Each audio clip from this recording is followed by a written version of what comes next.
মা, আজকে তো শনিবার, কি রান্না করেছো? আজকে শনিবার নিরামিষ। তো চলো দেখাই কি রান্না করেছি আজকে।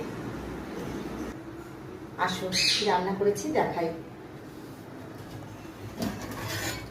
তো এই যে প্রথমে ভাত দেখালাম, এটা হলো কলমির শাক ভাজা করেছি।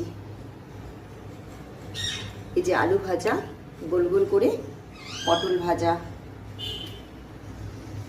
আর এটা করেছি আমরা লাউ ছেঁচকি বলি, মানে কুচিয়ে কেটে আজকে একটু বাদাম দিয়ে করেছি, শুকনো লঙ্কা কালো জিরা ফোড়ন দিয়ে।